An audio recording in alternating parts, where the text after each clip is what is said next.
Welcome. My name is John Park, and I'm the director of the Korea Working Group. Today, we have an incredible lineup of a lot of operational experience when it comes to negotiating with North Korea.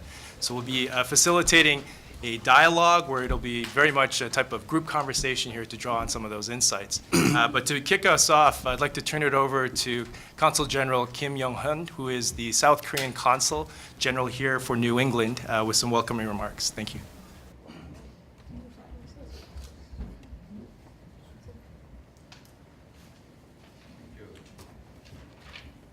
Actually, I prepared my remarks. Begins with Honorable Vice President Mr. Lim Seok-ham, but he's not here yet. He's on his way from London Airport. It has a problem with the weather condition in Washington, D.C. Distinguished panelists, distinguished guests, friends, and ladies and gentlemen, good afternoon. It is very good to see Ambassador Chris Hill, a legendary negotiator, peacekeeper, a peacemaker, and former Assistant Secretary Daniel Russel, who was deeply involved in the U.S. government's East Asia policy. I warmly welcome both of the diplomats to Boston. Welcome to Harvard. And thank you, Dr. Gary Samore, the Executive Director for Research of the Belfer Center, and Dr. John, Director of the Working Group, for organizing this wonderful session today. Also, it's so nice to see Mrs. Christine Bosworth. Late Ambassador Bosworth loved Korea so much, and he himself was wise, prudent, and proven negotiator and thinker in dealing with North Korea. Thank you for coming, Mrs. Bosworth. Thank you all very much for coming to today's seminar titled Dealing with North Korea, Insights from U.S. Negotiators. You will agree with me that today's seminar can't be more timely and more meaningful in the midst of unprecedented diplomatic unfoldings on and around the Korean Peninsula. So many things have happened. So many things dramatic have been taking place over the past few months, which was unimaginable at all before. I think we are at a really historically crucial crossroads in the momentous transformative times. It is true at the same time that there are some skepticism and sincere hope, and worrisome pessimism and cautious optimism. Even regarding the recent U.S. DPRK Singapore summit last week, we see mixed assessments. North Korea seems to demonstrate some changed attitudes and behaviors. The thing is whether this seemingly change is real, sincere. In other words, how serious North Korea is. More important, however, I think that we may have tremendous potential opportunities down the road to witness and achieve more changes, desirable and fundamental changes, depending on how we, as allies, how strategically, how prudently, how creatively we deal with North Korea in the coming months and years. So today, it is very fitting that we have renowned former senior negotiators and experts here today, and hear their views and insights, their perspectives and advices in our endeavors to navigate into the uncharted waters. Once again, my sincere gratitude to Belfer Center for making today's session possible. My office is also proud of working closely together with Belfer Center with some support for this seminar. I would like to also thank my staff for preparing for this in close collaboration with the Belfer Center Korea Working Group. We appreciate very much our cooperation. My office is fully committed to promoting academic and policy discussions, enhancing understanding of the critical issues of our mutual concern through robust economic exchanges. With that, I would like to conclude my opening remarks, hoping and convinced that we have fruitful and productive, in-depth and candid discussion today. Thank you very much. Thank you.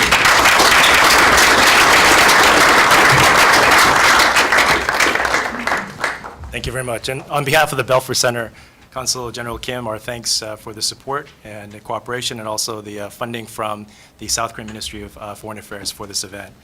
So today's panel is quite unique in that it spans senior negotiators from the Clinton administration all the way up to the president. And so with this, the idea of tapping into this operational experience and drawing on the insights to look at some of the steps ahead. Tremendous amount of change in a very short period of time. Just in terms of very brief background, Ambassador Christopher Hill was the chief negotiator during the six-party talks for the United States delegation. Next to him, Ambassador Daniel Russel was the former Assistant Secretary of State for East Asian Pacific Affairs, and also in his capacity as a negotiator with the North Koreans. And then finally, Dr. Gary Samore, who was one of the senior negotiators with the North Koreans during the agreed framework period of the Clinton administration, and also most recently in the Obama administration as the WMD czar in the White House. So the format for today, to give you a sense of the game plan, what I'm going to do is essentially pose questions to each of our panelists here, basically draw out some of the key findings, the insights related to what has happened, again, in a very short period of time, and then I'll turn it over to the audience for Q&A. In many respects, in terms of setting the context, it is quite remarkable, the shift in a number of areas. The polar extremes from the sense of last year, the only American citizen to have met with Kim Jong-un was Dennis Rodman. In a very short period of time, we get then Director of CIA Pompeo meeting with Kim Jong-un in Pyongyang. Bit of a Freudian slip. In Pyongyang, and then a second meeting subsequently as the new Secretary of State. So you get this sense of whiplash, really, in the idea that Kim Jong-un being very much an individual who's defined by his interlocutors. And so the company that he kept, and now what we're seeing is this incredible cycle of symmetry with the world leaders. And each of them, as they come out of their meetings with Kim Jong-un, note that he is a very disciplined young man, he's a very polite young man, this idea that potentially he is a negotiating partner. And so this idea of his reputation and the view of him as this viable negotiating partner is where we find ourselves today. And clearly the other piece of it last year, with the heightened escalation on the Korean Peninsula, we saw the successive intercontinental ballistic missile tests starting on July 4th, and then most recently ending on November 28th with the Hwasong-15, and also the 6th North Korean nuclear test. So this idea of the dramatic shift, and with this, the most recent one was a Singapore summit. Now, the idea of parsing the declaration or this joint statement is one thing that is, I think, really captured the airwaves here. We want to build on some of that analysis and look very much on this idea of there is political space now, there is net forward movement, what are the next steps? And so with that, if I could turn my first question to Ambassador Russell. With this current situation, we have Secretary of State Pompeo likely to go to Pyongyang to essentially do the implementation of some of these broad principles that have been negotiated and laid out in Singapore. As you think about these next steps, what do you see as the idea of opportunities, challenges, and pitfalls? Well, thanks, John. It's great to be here, especially with my former colleagues and friends, Chris Hill and Gary Samore. Just truth in advertising here. I'm not an ambassador. I was an assistant secretary, not an ambassador. I typically ask people just to call me Your Majesty. Dispense with the illustrious titles.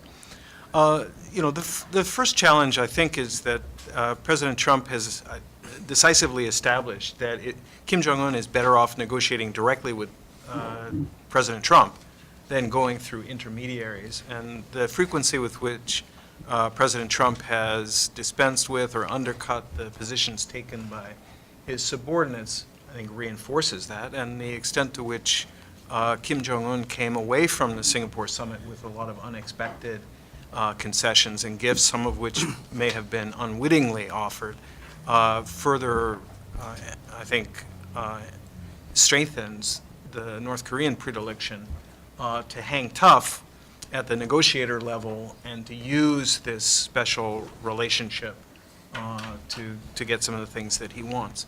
In the long term, the only way to really evaluate the summit, the declaration, et cetera, is whether in the fullness of time this puts us on a path to bringing North Korea into compliance with its obligations in the Security Council resolution. But that's still something of a pipe dream. In the short term, the practical question that's got to guide any negotiating effort is going to be, where do you start and what can you get? And the essence of success, at least at the outset, is knowing where you want to go. And we know that we want to get a full and bona fide freeze of both the nuclear program and the missile program, not just on bits and pieces of it. We know that we need to get early on an accounting by North Korea of what it has by way of nuclear and ballistic missile facilities, programs, materials, et cetera. We know that the follow-on from that has to be finding some independent verification of that. You know, CVID gets a lot of bad press, but all it really means is complete, comprehensive. We're not going to take a partial deal. Verification, we're not going to take North Korea's word for it. And irreversible, it's got to be something more than just an on and off switch that can be turned back, even if we negotiate a temporary abeyance of it. But I think beyond that, we want to and are going to need to strengthen and reconstruct our alliances and the alliance coordination. I think we are going to need, if we're going to have leverage ultimately, find some way back to a more credible level of actual cooperation with China. That's hugely important. At some point, we're going to have to get to issues of cyber and of chemical weapons, biological weapons, and other criminal activities. We're going to have to get eventually to human rights, abductions, those sorts of issues. But at the first instance, we've got to find a way to get started. Professor Hill, I could turn to you and build on what His Majesty has said. The idea of the next steps, you know, the notion of we do have this forward movement and the idea of how to harness the momentum. Clearly, there's a lot of commentary out there about some of the disappointments, the idea of elements missing, or others focusing on the optimism that this unleashes. So it's amazing how, you know, something like the Singapore joint statement has made the skeptics more skeptical and the optimists more optimistic. But again, from this perspective of how to harness this momentum from a diplomatic perspective, what are some of the observations you're seeing? Well, first of all, it's great to be here. You know, my parents were from the North Shore, so this is about as west as they ever got. It's great to be here, see Red Sox hats, and realize it's nothing unusual, things like that. And it's always a pleasure to talk about North Korea. People only a mother can love, really. You know, the frustrations over the, frankly, decades at this point in dealing with them. And there have been a lot of sort of theories of how to proceed, and also theories of what they really want. Because there are those who feel that they, you know, especially since the demise of the Soviet Union, North Korea kind of felt that they were somehow bereft of any friends, and you know, that everybody's intent on attacking them, and that therefore they need some means to prevent being attacked, to deter any attacks, and so hence the nuclear program. I would argue, you know, if you go through the years, the decades, I think Gary would bear me out on this, and Danny, in the NSC, we have not really looked at how to attack North Korea. We've looked at how to defend South Korea. And sometimes we've even looked to prevent the South Koreans from attacking North Korea. Rarely do you see a situation where we've said we're going in and somehow the South Koreans pull us back. So I would be careful about the notion that somehow these nuclear weapons are a defensive mechanism for them. And I would urge people to think a little differently about it and to see it more in a kind of regional context where North Korea uses nuclear weapons, including nuclear weapons aimed at the United States, to weaken and ultimately decouple our relations with South Korea and to some extent with Japan. I think the North Korean game plan is to see a U.S. less interested in being a presence in Northeast Asia. I think what gives this issue its particular spin today is that we have a president who seems to share the view that we should not be so present in Northeast Asia. We had a president who said quite freely in Singapore, after he discussed with the North Koreans the idea of canceling our exercises with South Korea, it's as if he was talking to the wrong Korea there, that he wants to bring American troops home. I can't begin to say what a profoundly wrong-headed view this is. Our experience with, quote, bringing our troops home is in so often, and certainly it was the case in the Korean Peninsula in the summer of 1950, brings us back and in a very bloody engagement. So I think our aim should be to continue to have a presence there, to work with the other partners and allies, including China, and not to put ourselves in a position of somehow weakening our relevance in Northeast Asia. The North Koreans indicated, starting in January, that they were somehow interested in talking to the U.S. This is not new. They've been interested in talking to us for many years. But they indicated that somehow there'd be something new there. And there's no question that Kim Jong-un is different from his father.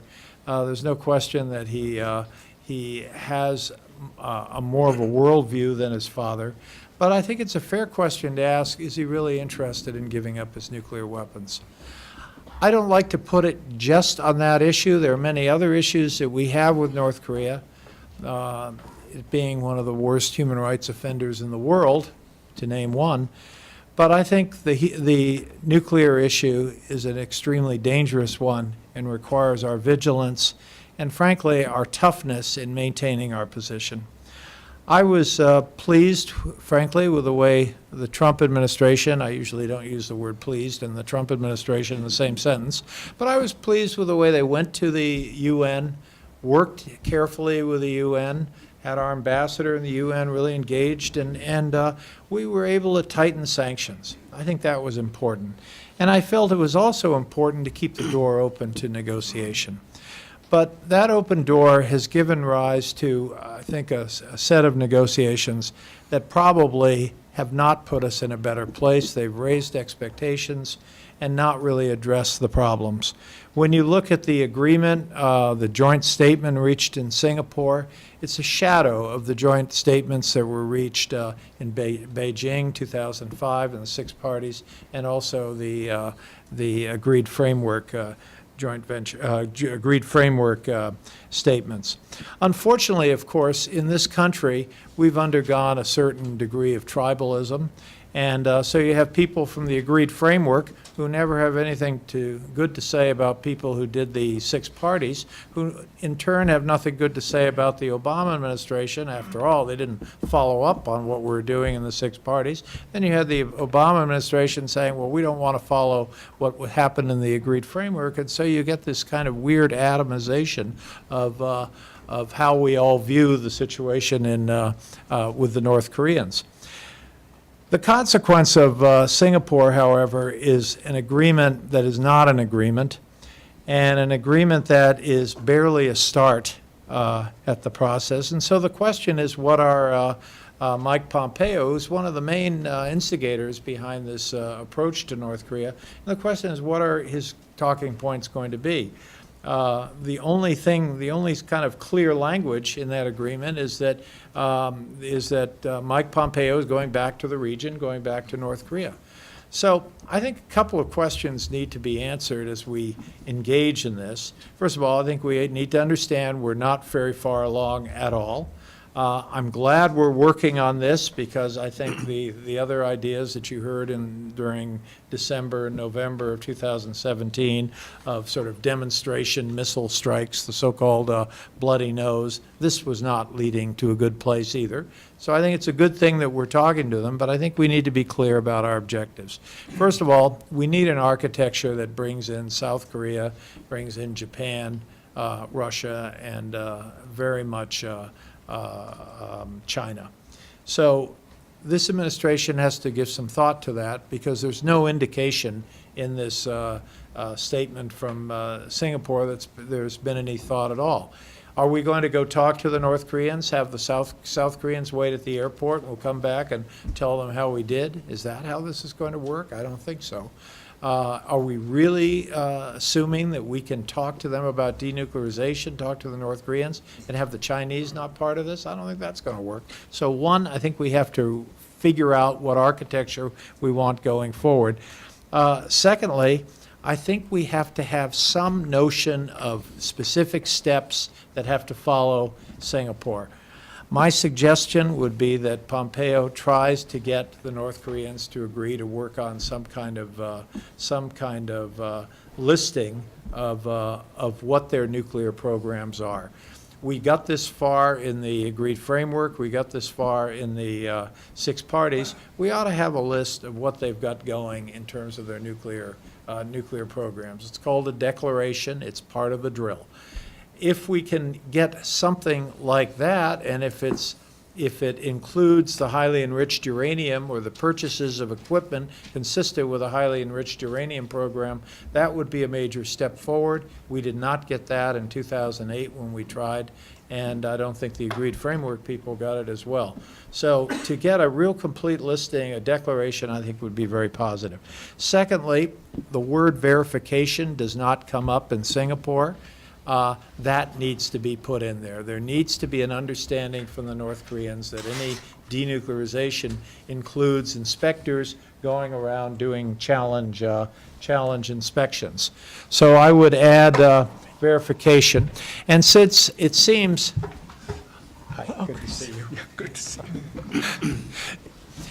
And since the third element, I would have to say, there was a certain amount of showmanship, lo and behold, in Singapore. So, okay, let's keep up with the showmanship, and let's have a situation where North Korea actually turns over some fissile material to either Pompeo or some team that would accompany Pompeo.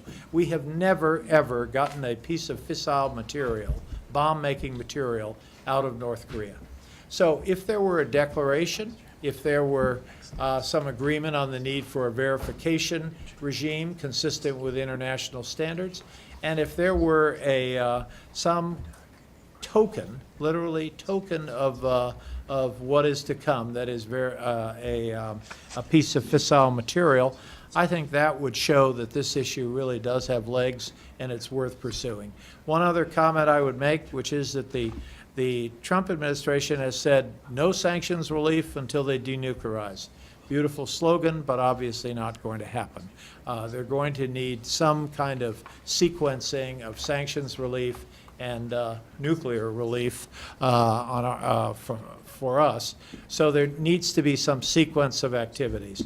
Finally, I would like to say that I know he's our president. He's an unusual president in many respects. I would like him to fall out of bed one morning and say to himself, I better talk to Barack Obama about this. I better talk to Bill Clinton about this. I better talk to George W. Bush about this. I know this is a pipe dream. Look, I was a Red Sox fan, and I waited all my life until 2004, so I can wait. But there needs to be, in this country, a better sense of bipartisanship on some of these foreign policy issues. Because right now, as the president went to Singapore, I think there is a sense that we are very much divided, and that truly does embolden our adversaries out there. So I hope the president will come to understand that that denuclearizing North Korea is not for the faint of heart. It's not an easy process. It does require a stronger consensus of our political leadership. And I would like to see an effort that he meets with his predecessors, his living predecessors, and try to forge something going forward. Because if we don't stay on this, sooner or later we will hit another crisis. And I think it's a crisis that, since we've already deployed the president in a so-called high stakes, or was it sirloin steaks? I can't remember what they ate, but this whole negotiation in Singapore leaves us with very little room to go, place to go. So I think we need some kind of movement, and I think Mike Pompeo is going to be really charged with a lot. Thank you. Thank you. So I would like to welcome Vice Foreign Minister Im, who's directly coming in from Washington. As we've been discussing, just to give you a little bit of the update here, the notion of after Singapore and what pieces have to be there. Clearly, there is the idea of a lot of work ahead, and with the different insights from previous negotiating rounds, there are some lessons learned from that experience as well. But initially, to start, if I could pose a question to you to begin with, what is the perspective of the Singapore joint statement from the perspective of South Korea? Well, thank you, John, for the introduction regarding me and the kind of the work we have been trying to do from now on. I should begin by apologizing for being late, but that's because of the sudden stormy rain in Washington area. So I was stuck inside the plane like for about 1.5 hours. And I have to catch back the flight to New York to be home, to be Seoul in time for something else. So I think I have to leave maybe in about half an hour. So this is a really quick visit, but having said that, I will be trying to entertain whatever questions you might have in the course of the discussion. And I'm very much honored to be on the same panel together with Ambassador Chris Hill, with whom I worked for the six-party talks for several years, as well as Ambassador Daniel Russel, with whom I have been working for the Korea-US Alliance, and Dr. Gary Seymour, who has been a close friend of mine for more than, I believe, 30 years, ever since my days in Washington, D.C. as a young officer. And I also thank John Park, whom I have known for such a long time. The question was what the Korean government is thinking of the Singapore statement. I think I can answer with 3 points. Number one, the Singapore statement, together with the Panmunjom Declaration issued by President Moon and Chairman Kim, has been adopted through the kind of the top-down approach.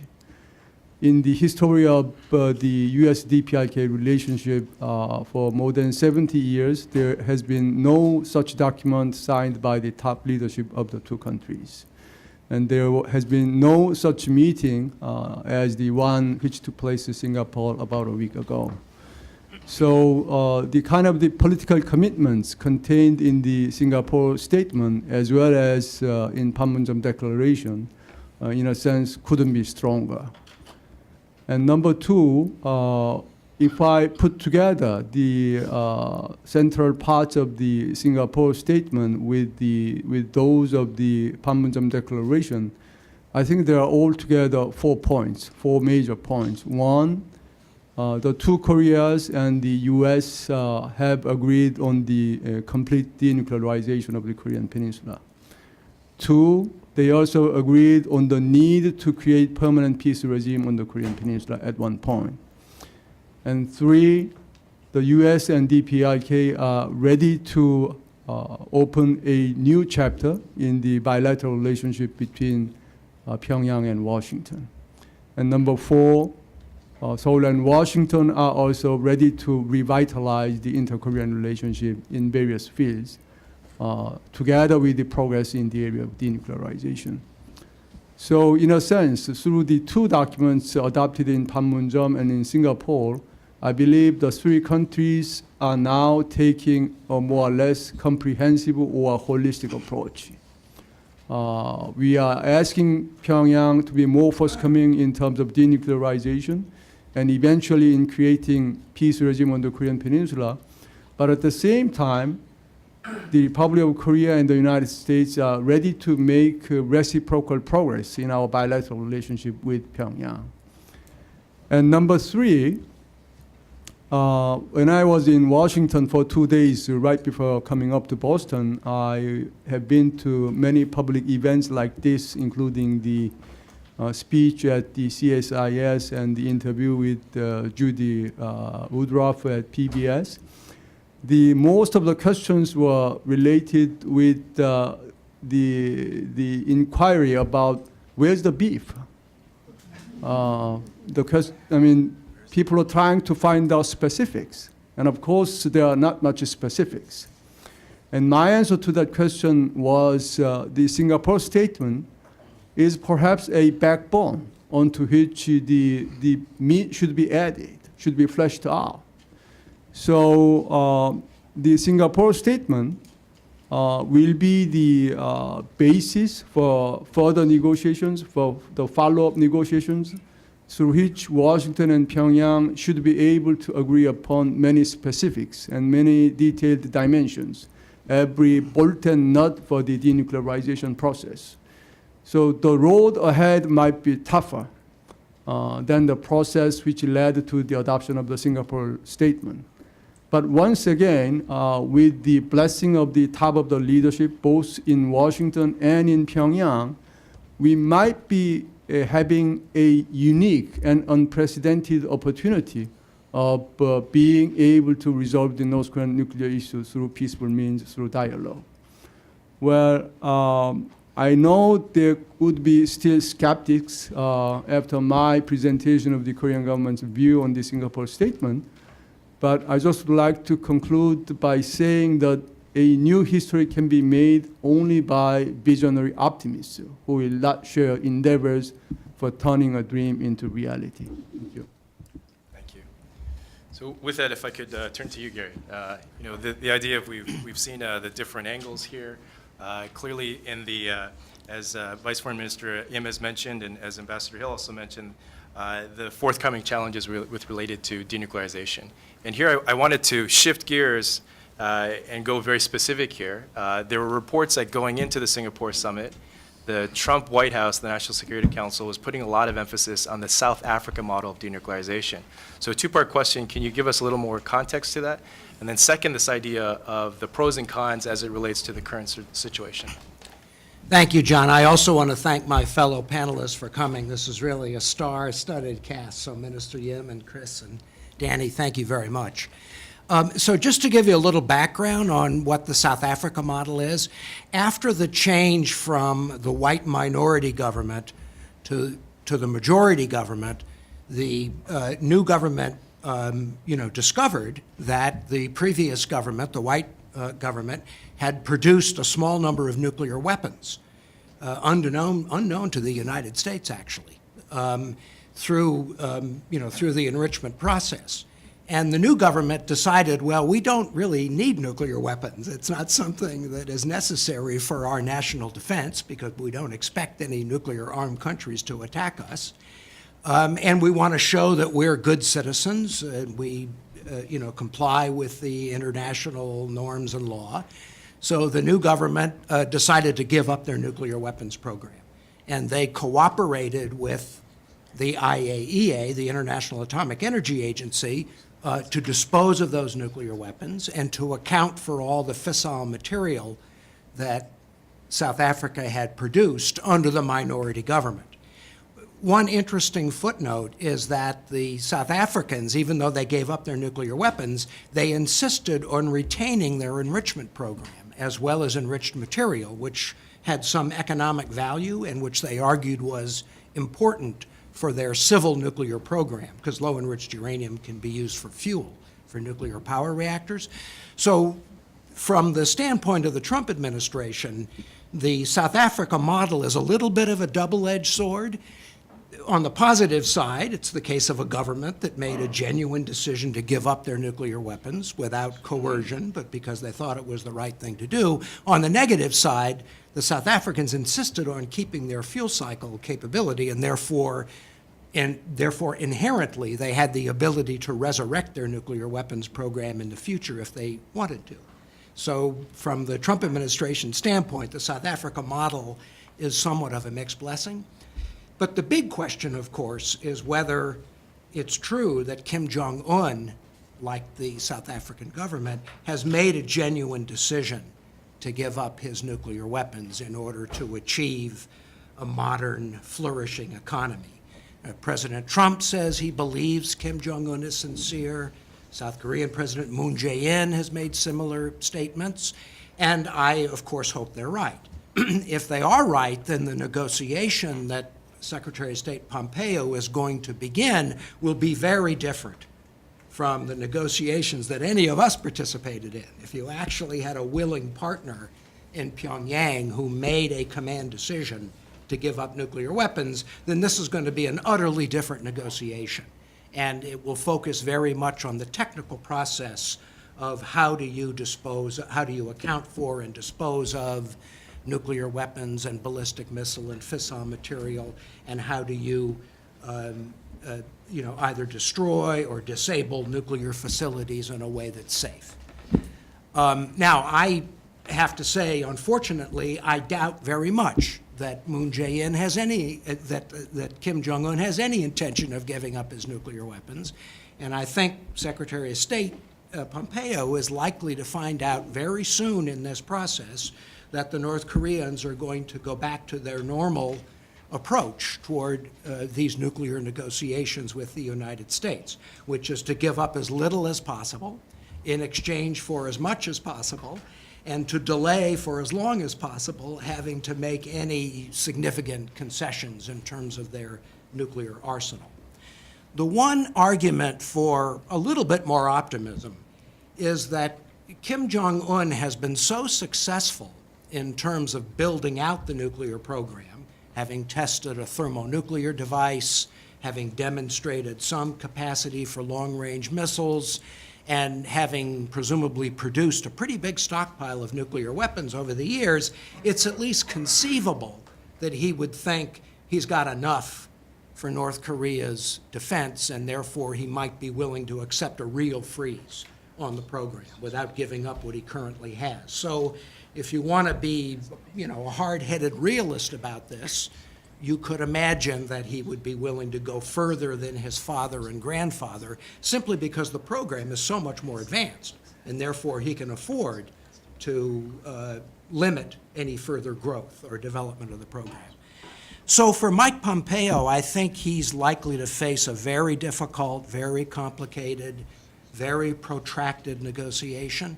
And the first piece of advice I would have for him is that he has to have a dedicated interagency team with a broad range of expertise in order to carry out these negotiations. For me, and when Danny and I worked together for the 1994 Agreed Framework, that was 18 months of tough negotiations, and then another year afterwards to agree on the implementing arrangements, including with Ambassador Bosworth. So you're looking at a negotiation that could easily stretch into next year or even toward the end of the Trump administration.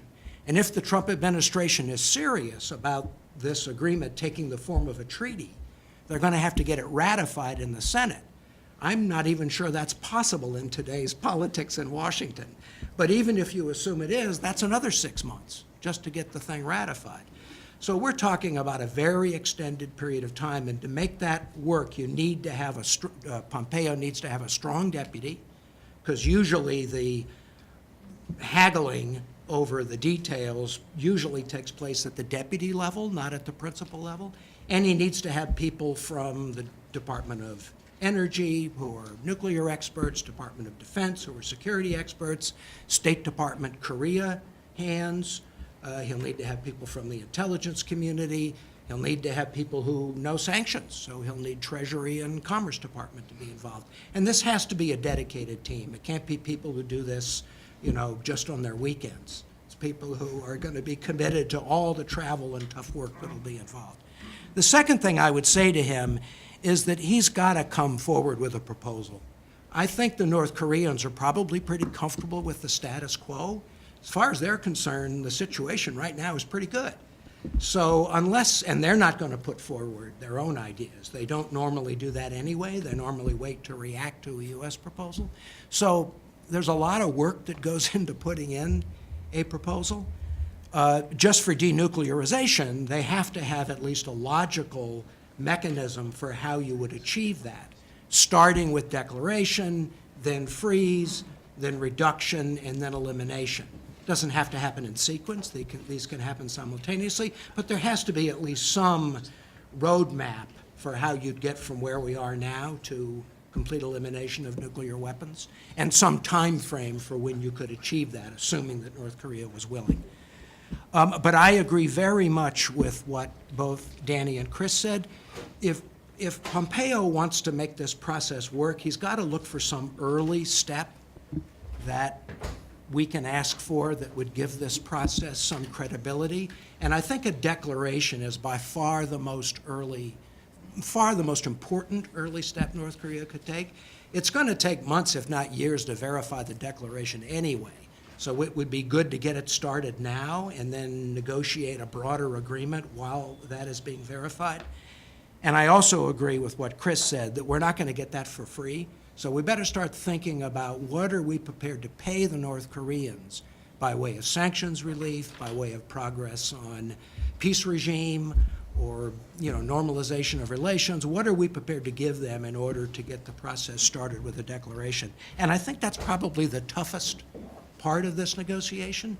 It's pretty easy to figure out what we want them to do, but it's much harder to decide on what we're prepared to give them in return, because there's political resistance to giving the North Koreans any reward, and that's basically what it comes down So to. you don't think Pompeo should make John Bolton his deputy? So that's my advice too. Very well done. So we're going to maximize the time with Mr. Im. I'm going to quickly turn it over to our colleagues here to ask questions of Minister Im. But before I do that, I had a quick question to Danny, if I may. And this is, as Gary was talking about the tyranny of time for the U.S. team and looking at some of these models and trying to move forward, there really isn't that much time. But a country that seems to be maximizing the time is China. Already, Xi Jinping has met with Kim Jong-un 3 times. So there's a tremendous amount of activity going on here. From the perspective of national interests here and China trying to maximize its national interests, what is the reading of your tea leaves in terms of the Chinese advancements of their national interests in this current situation? I think an absolute turning point in the U.S.-China relationship and in the dynamic on the Korean Peninsula came on March 8th, depending on the time zone, when South Korean National Security Advisor Chung announced on the steps of the White House that President Trump wanted to meet in a direct face-to-face summit with Kim Jong-un, and that news took Xi Jinping utterly by surprise. And the dramatic and uncoordinated abandonment of a tradition of increasingly meaningful U.S.-China coordination with regard to the respective interests of these two major powers, not just on the Korean Peninsula, but in Northeast Asia, presented a real crisis, I think, a real challenge to Xi Jinping.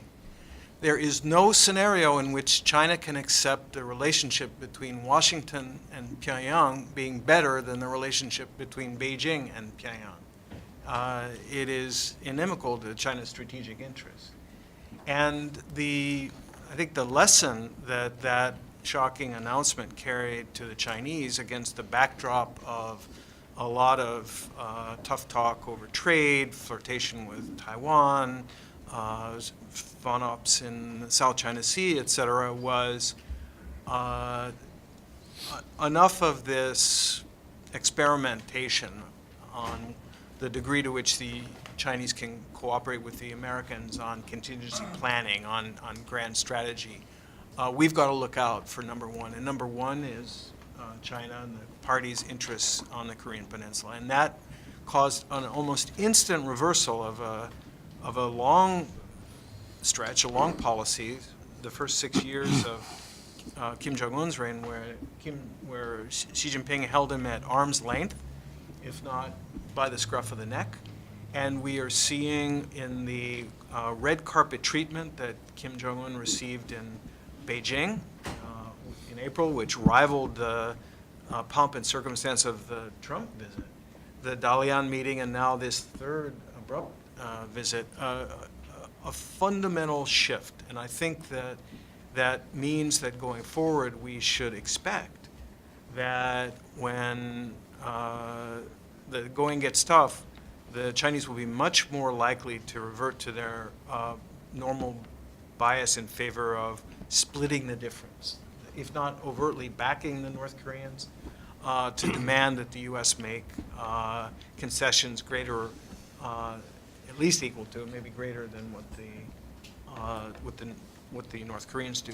So that's one of many instances where it seems like our leverage has been badly depleted.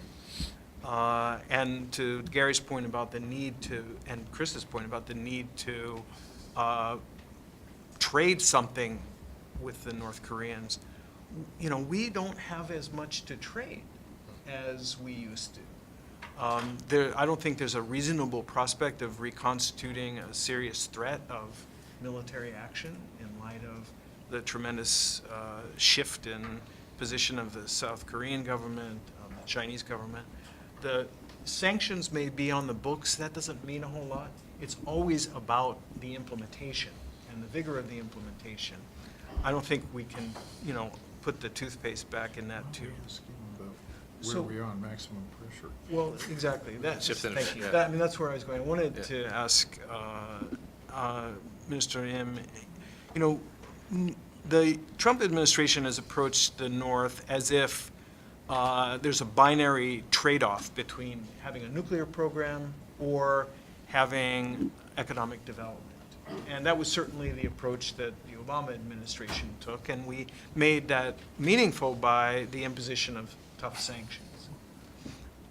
If you look at the video that KCNA itself produced of the Singapore trip, it makes it very clear that the North Koreans are convinced not only that they can have their cake and eat it too, but that the possession of their nuclear weapons is responsible for the willingness of the international community to kowtow, and that North Korea can look like Singapore because it's a nuclear weapons state, not, you know, and there is no trade-off.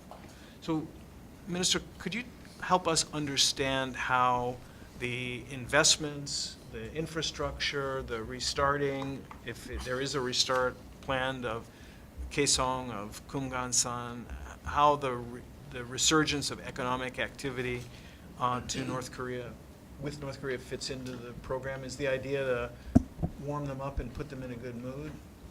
I think I can make several points in response to the important question you just raised. Number one, the sanctions will continue to remain in place until we see substantial progress in the area of denuclearization, period. There is no daylight whatsoever between Seoul and Washington in that regard, and that point was also conveyed very clearly to the top leader of the DPRK, both through the Inter-Korean Summit and the Singapore Summit meeting.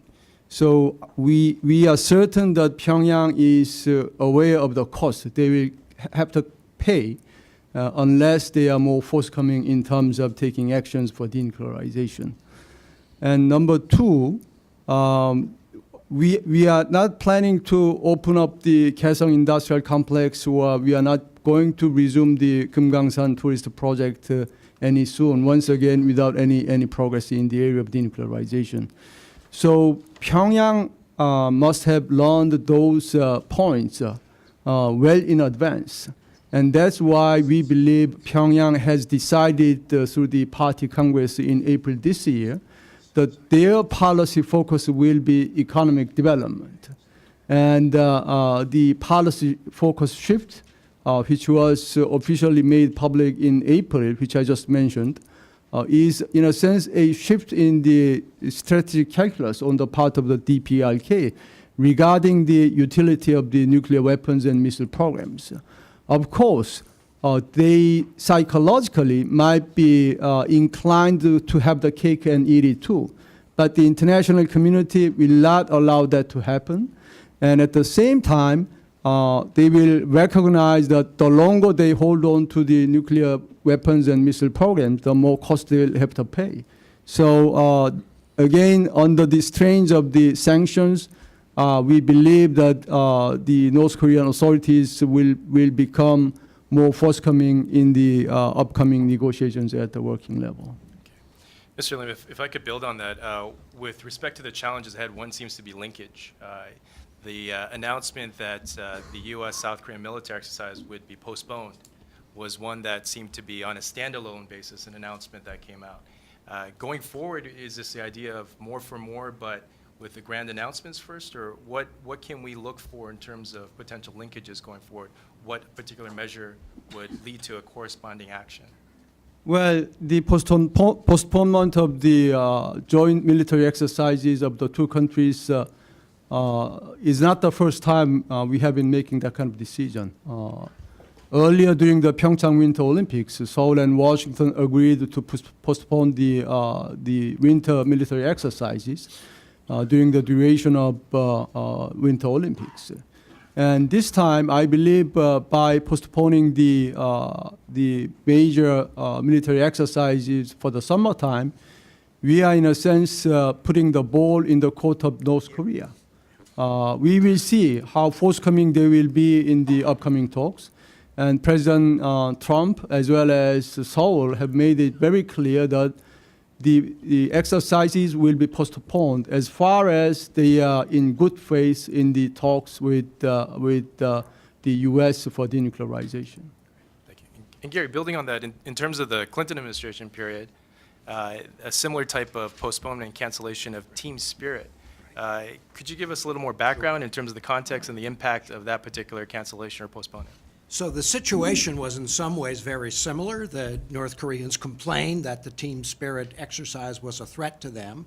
The Clinton administration decided to actually cancel the Team Spirit exercise, but the way we got around that was that we created new exercises with different names that the military said accomplished about the same thing. And my guess is that the ROK military and the U.S. military are now very busy working to try to figure out, even though the big exercise has been canceled, they're trying to figure out what smaller training exercises, not war games, but training exercises can be reconstituted in order to maintain necessary military cooperation and preparedness. One thing I want to say about the cancellation of the military exercises, this is a freeze for freeze. I mean, we should understand very clearly that if we decide next spring that North Korea is not negotiating in good faith, and we want to proceed with the normal springtime, military exercises, we should expect the North Koreans to threaten to end the suspension of testing. I mean, that's the deal here. It's not written down on a piece of paper, but I think it's understood by both sides that it's the old Chinese proposal of freeze for freeze. Now, we get some benefit from the moratorium on testing. I wouldn't exaggerate how technically valuable it is, because Kim Jong-un has done so much testing in the last 2 years that he can afford to take a break. But we get some benefit from the moratorium on testing, and if we decide to resume the military exercises in the spring, we run the risk of losing that benefit and going back to a situation where we're talking about maximum pressure and bloody nose and all of that, which I think everybody would like to avoid. If you allow me, may I make my final point before leaving for the Logan Airport? I was a graduate student here in Cambridge a long time ago. So let me quote Kenneth Waltz, a famous political scientist who wrote the Theory of International Relations. And in that book, he was arguing for the need to guard against inductivist illusion. In other words, we should not be trying to predict the future through the prism of the past. So, Gary, I hope you would be wrong in the coming months and years with regard to the strategic calculation of the leadership in Pyongyang. So does Gary. So, again, we hope and believe this young leadership in Pyongyang is different from the previous leaderships. And the decision they have made finally is the strategic decision not to have the cake and eat it too, but to focus on economic prosperity.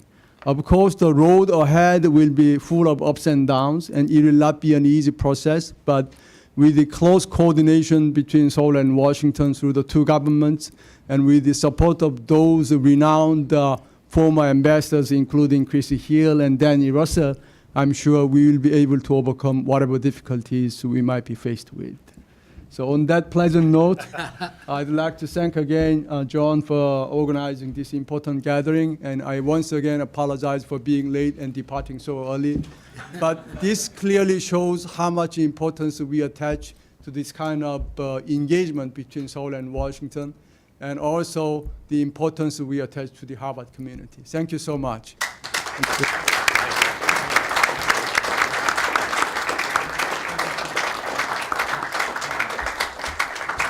Thank you. If I could turn to one more question, then we'll open up to Q&A. Ambassador Hill, when it comes to these deals, the summits are essentially all these deals. What are some of the top deal breakers you see that can sap this momentum going forward? Well, I think at some point they're going to have to get some kind of time frame associated with the North Korean commitment to work toward complete denuclearization. So what does that mean in a time frame? And I think the failure of North Korea to give any sense of timing is a little ominous. In the 2005 statement, we had North Korea agreed to abandon its weapons, abandon its existing nuclear programs, and returning at an early date to the Treaty of Non-Proliferation, which was important because they'd return as a non-nuclear state. I don't see anything like that today, and so I don't think we've really come to the real problem here, which is, are they prepared to give up their nuclear weapons in a time that's less than, say, biblical? And so I think we have a long way to go. Chris, how long did it take to negotiate the September 2005 Well, statement? the September, just not to bore people with too much detail, but first of all, President Bush wanted to have 6 parties because he didn't want us to be alone in the room with the North Koreans. Secretary Rice asked me to come back from South Korea and become Assistant Secretary and do that. And I said, well, I'm going to have to talk to the North Koreans. And she said, sure, as long as the Chinese are there. And I said, no, I need to be able to talk to the Chinese. So think of the 6 parties as a platform where we could have 1-on-1 or 1-on-2 or 4-on-1, whatever. That was finally agreed. We started in July. We went for about 3 or 4 weeks, actually through July into August. We then had a break. The North Koreans asked for a break. They came back, and in September, we went for another 3 weeks, and at the end of which we had this. So this is basically the product of 6 weeks, 9 weeks with a 3-week break-in. When we announced it on September 19th, on September 20th, we announced that we had impounded $23 million of North Korean money in a little bank called Banco Delta Asia, BDA, Bomb Damage Assessment, ironically.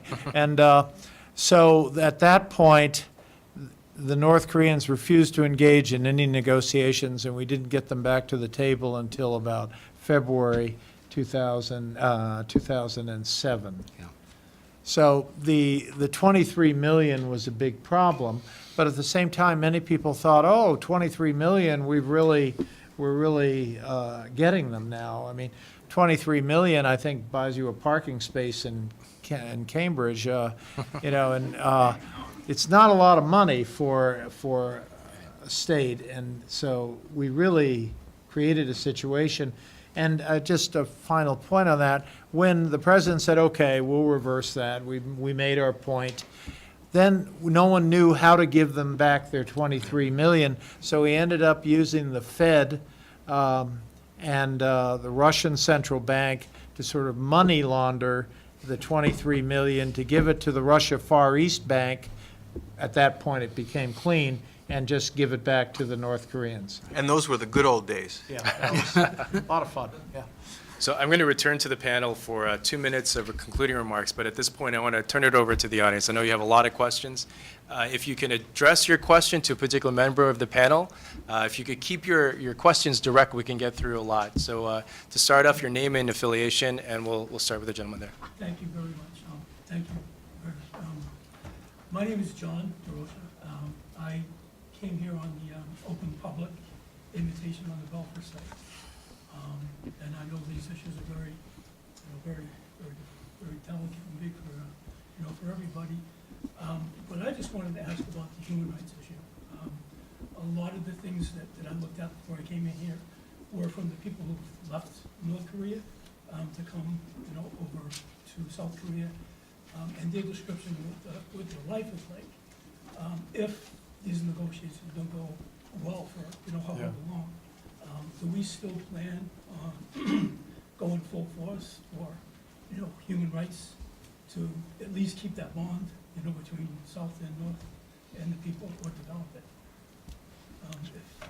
Any particular? Yeah, Ambassador. Who was that? Well, I'll tell you how we handled human rights in the six-party talks, because there are a lot of people who felt quite indignant about a subject in which you could arguably, I mean, you win the argument. North Korea has just about the worst human rights record anywhere in the world. So the question was, how can that work in the six-party talks? How can we make points such that we would make improvements? Not to quote my Russian colleague, but he said, what, you don't think this is hard enough? You want to put in human rights at this point? So that was kind of the attitude of the other four. So what I told the North Koreans, and by the way, I brought up the Japanese abduction issue constantly with the North Koreans, because they had literally people pulled off the street to teach their spies Japanese and things like that. I mean, it's a long and sordid story. So I brought that up with a lot with the North Koreans one-on-one. On the issue, though, of how do we deal with human rights in a six-party talks, first of all, as the person participating in the nuclear talks, I didn't talk about it publicly, because I felt that I needed to be able to get in and talk to the North Koreans about highly enriched uranium and things like that. Other people did talk about it, and I did talk to the North Koreans about it. I just didn't talk about North Korea about it. And so what I told the North Koreans is, if we make further progress, and we are ready to do some of the things which are embedded in the six-party talks, that is, the fact that we would recognize North Korea, that we would have diplomatic recognition. In the context of diplomatic recognition, we would have a track to discuss. We'd have an economic track to talk about what this means for our economic relations, if anything. We would also have a human rights track to talk about the fact that we would want to see progress from North Korea. The North Koreans were very clear about that when we got to a bilateral negotiation on diplomatic relations. That's where human rights was. What I saw increasingly out of Washington, people who could not spell human rights were suddenly all aflutter about North Korea's human rights record. I never heard them say a thing about it anywhere else. Suddenly they're into human rights. And they were, in effect, weaponizing it and trying to create a circumstance where we couldn't go forward with the nuclear talks. Now, I must say, when you look at the Singapore thing, you will not find human rights anywhere. And I have a problem with that. I have a problem because the president is not the negotiator, and he ought to be clear about our values, and I would have liked to see it. But the negotiator, if we could have made more progress, and eventually we didn't because they wouldn't give us a verification scheme that was, that would pass the giggle test. But if we had gotten that and we got into the bilateral talks, human rights would have been very much riveted into the discussion. Thank you. Professor Eckert. Thank you. This is a terrific panel. My name is Carter Eckert. I teach Korean history here at Harvard. It's a great pleasure to listen to. I'm just like a student today because I'm learning from you. I wanted to pick up a bit on Vice Foreign Minister Lim's more positive view of the future. And let me just present you with what I think is, maybe you might call it an excessively positive perspective, but I'd like you to take that and tell me what's wrong with it. And it begins first with this different guy named Kim Jong-un, who I think is different from both his father and his grandfather, and the times are different. But one of the ways he's different is I think he has a much wider and more informed view of the outside world than either his grandfather or his father. Also, he has, I think, from the time he took over, been pushing this new policy called Pyeongjin, which is simultaneous development, on the one hand, of defense, meaning nuclear weapons, on the other hand, economic development. And this is, again, very different from his father, who, Kim Jong-il, emphasized military first, Song-gun, over and over again. Sure. So this is a significant change.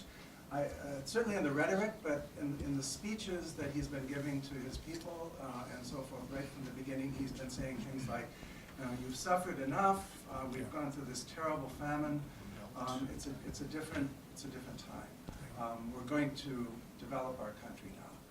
And it's a different time in terms of the nuclear weapons that he has, which you all eloquently described in detail. And the argument here is that he feels confident enough. I think this is a perspective from South Korea perhaps as well. He's got the technology. He can restart the program if necessary. You can't take that away. And so now is the moment to look into that other side of Pyeongjin, the Jin, the advance in economic development.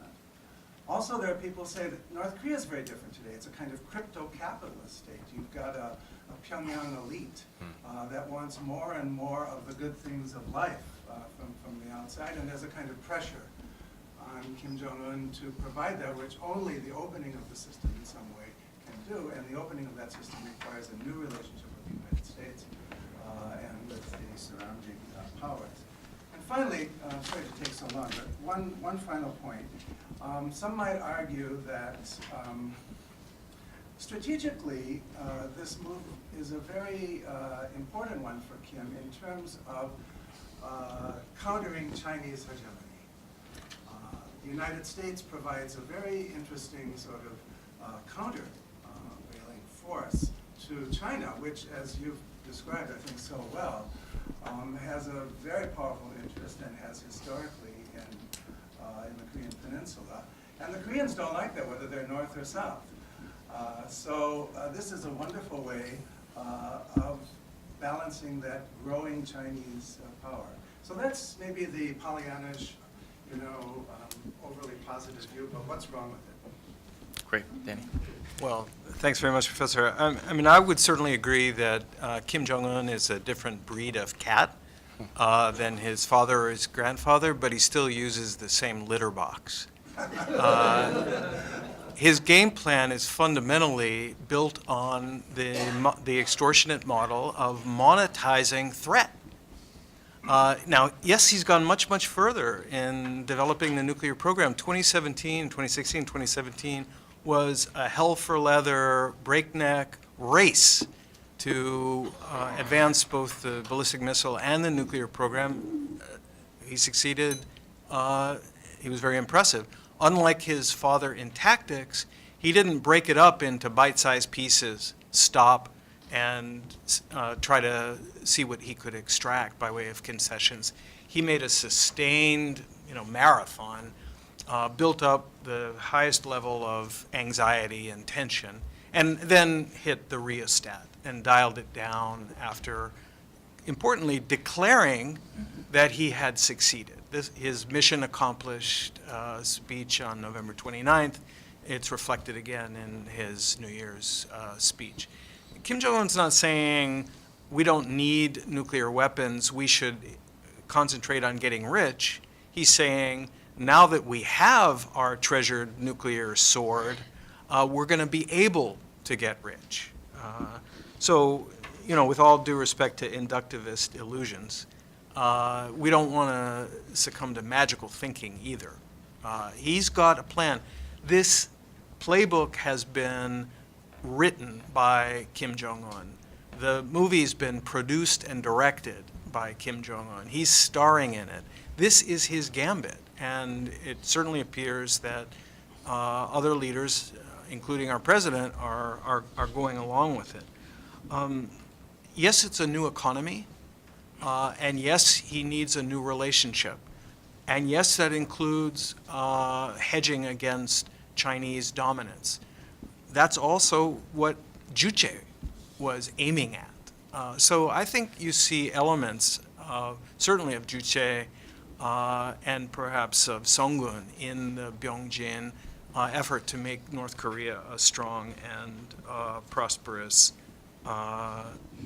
nation. So I think that you've got the facts right, but drawing a conclusion from that, I think, requires you to look at what Kim Jong-un is seeking and what he is getting. And I believe that Kim Jong-un is in a vastly more advantageous position today than he or his father or grandfather have ever been able to achieve.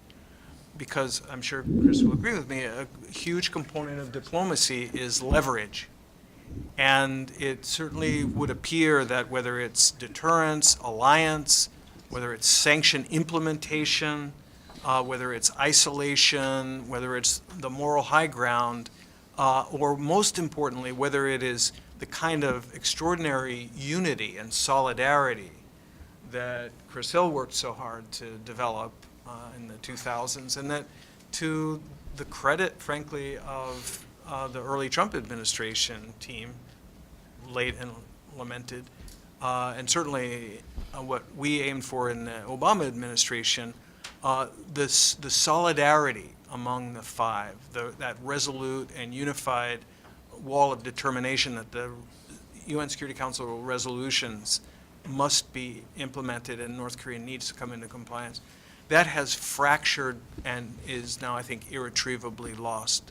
So in the absence of leverage, the challenge of either persuading or coercing North Korea into doing what it clearly doesn't want to do, which is to relinquish its treasured sword, becomes much harder. Thank you. Gary.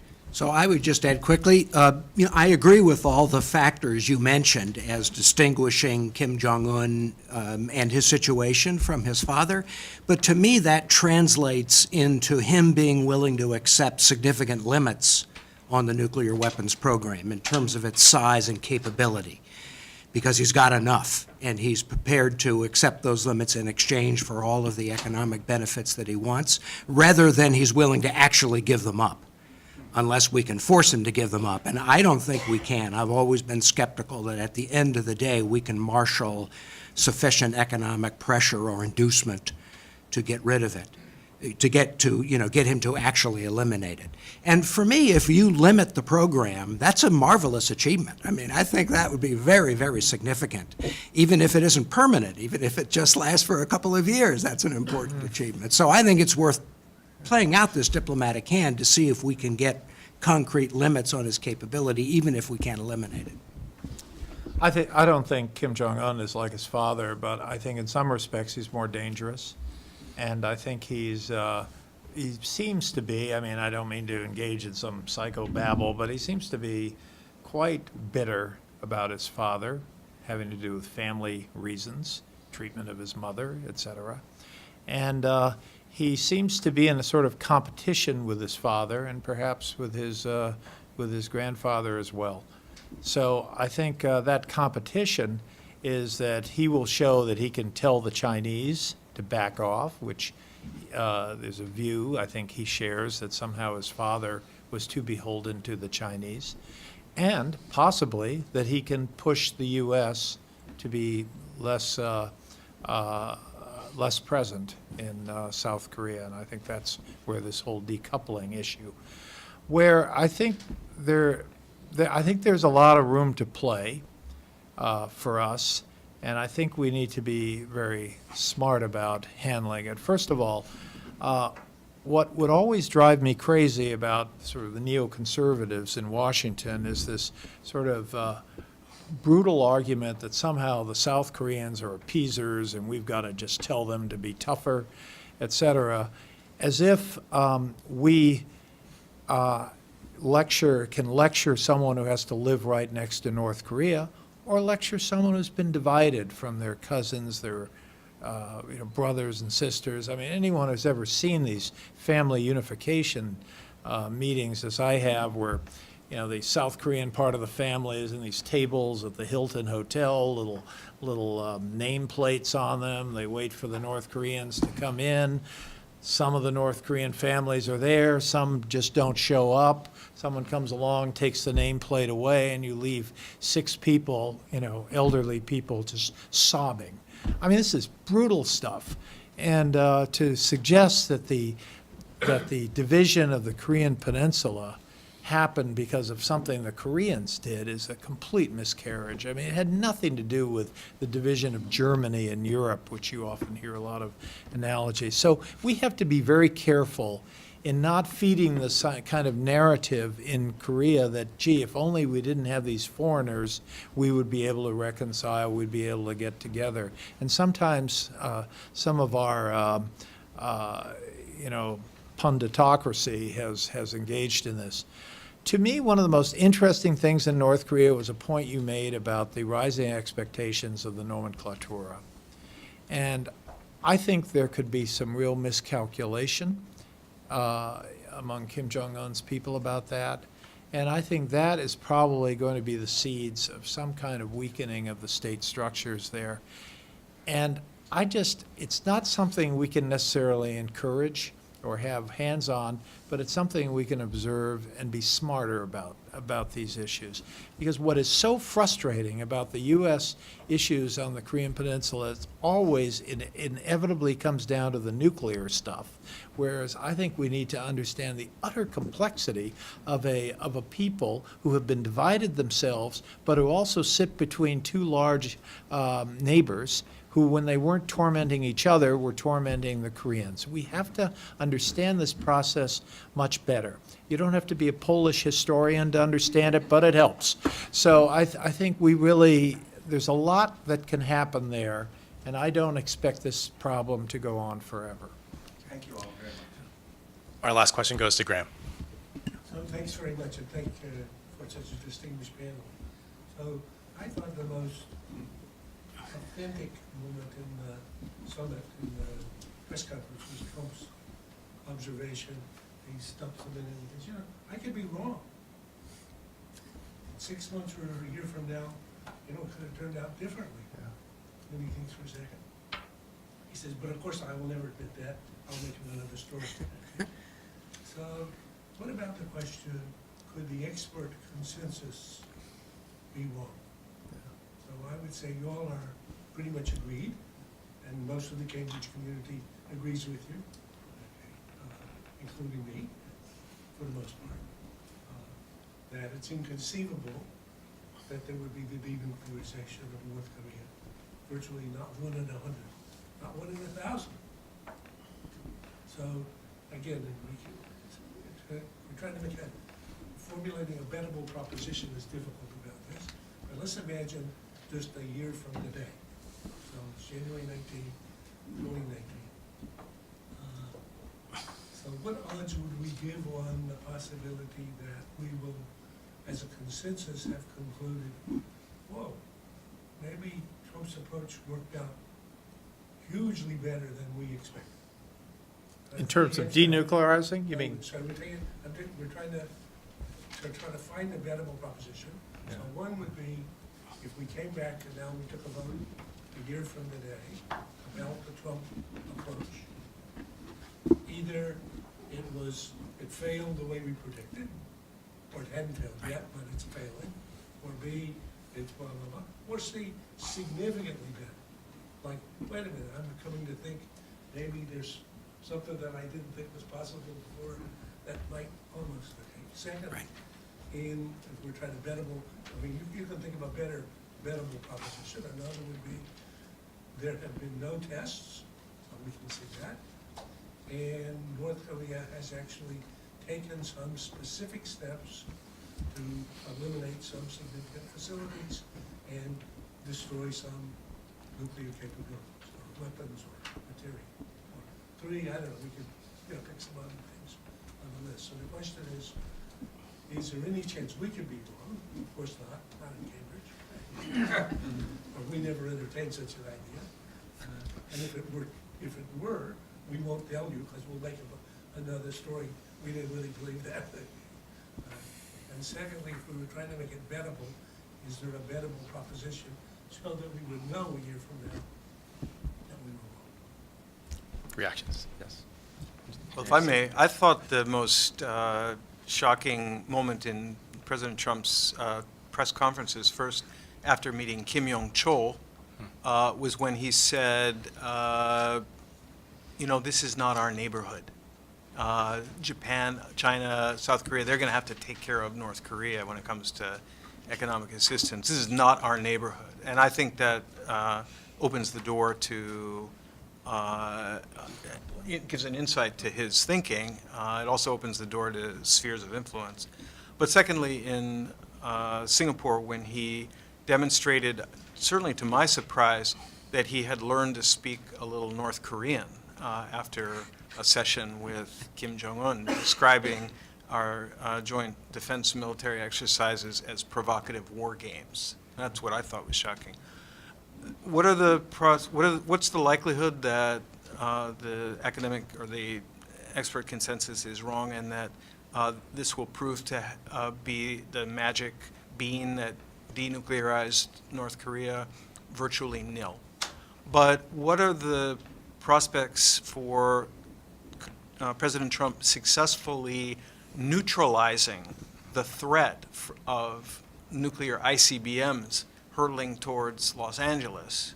That's a different proposition, and I think that is eminently imaginable, namely that we will rent a modicum of restraint, of peace and quiet from North Korea, from Kim Jong-un. We will transform, or allow North Korea to transform itself, not into South Africa, but into Pakistan, or even to India.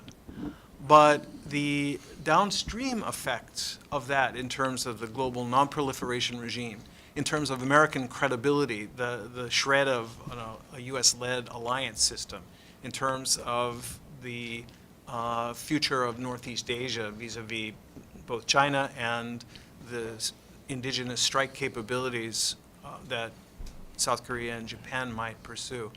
Those are devastating to long-term U.S. regional and global interests, but it's conceivable that it would achieve the kind of suspension of immediate threat that the president may be looking for. Sir, did you want to come? I agree with that. I can imagine the threat will be dissipated because I think a lot of the threat, it's interesting. The North Koreans are always accused of creating some huge crisis and then finally stepping in and resolving it. Everyone says, gee, they're not so bad. And I think to some extent, President Trump has done just that. His comments through the fall, the whole who's got a bigger button thing, the whole thing about, remember, sending the Armada to North Korea, except some of the ships were actually going to Australia, it turns out. But he doesn't know that that's not next to North Korea. Close enough, yeah. The fire and fury stuff. So I think if I'm President Trump, I want to say all is okay. And so everyone says, gee, he solved that. In fact, he hasn't. And I think it's very dangerous to live with the idea of a nuclear North Korea and a declining U.S. presence, because I think sooner or later we're going to get more proliferation. So I agree with my colleagues that there's a good chance of maintaining a calm situation for the rest of the Trump administration, meaning no more nuclear and long-range missile tests, no more talk of war, bloody nose, having a negotiation process going. Graham, you asked a year from now, how could we judge whether this process is really making progress? For me personally, if North Korea for the first time acknowledges having nuclear facilities outside Yongbyon and allows inspectors to go to those facilities, and here I'm talking about secret enrichment plants, that would be a huge shift in what has always been the North Korean policy of denying any additional facilities outside of Yongbyon, and at least that would put on the table a real discussion about a freeze, because you can't have a freeze unless you have all the facilities actually being negotiated. So for me personally, if we got that in the next year, I would consider that to be a very significant, measure of progress.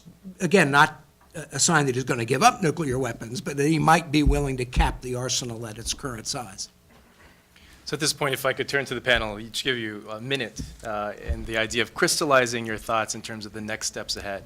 And with that, you can take it from any angle, but with a focus on the next steps here. If I could start with you, Ambassador. Well, I don't think a lot was accomplished in Singapore. I think it was a sort of glorified photo opportunity. I think the issue is whether this administration is prepared to pursue the denuclearization. As Gary said, the need for Pompeo to put together a team of people who know what they're doing. And I think most of all, to maintain a regional approach to this problem, to make sure that when we tell something to the North Koreans, we better have no surprises with China and with the ROK. And I'm very concerned about an administration that doesn't seem to be interested in putting in that kind of diplomatic investment. And so I think we have an even odds of a crisis coming ahead at some point, because at some point, we do have a Congress, we do have senators and congressmen, and I think there will be a real question that emerges maybe in the 2020 elections, whether this administration has really taken care of this, and I think the answer will be no. And I think the president will have some explaining to do, and usually when he has explaining to do, bad things happen.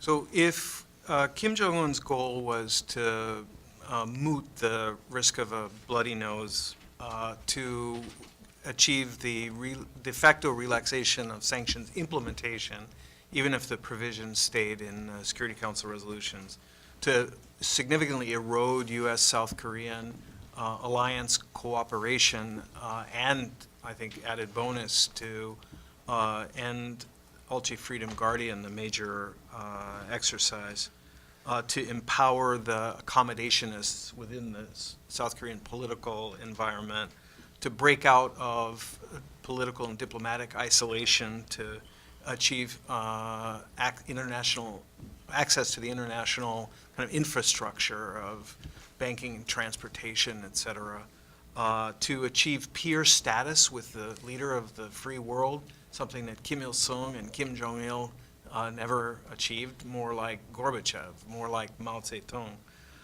to open the spigot of carefully controlled, limited economic assistance and humanitarian aid, because he certainly doesn't want unfiltered and unfettered investment and economic activity that could undermine the party leadership.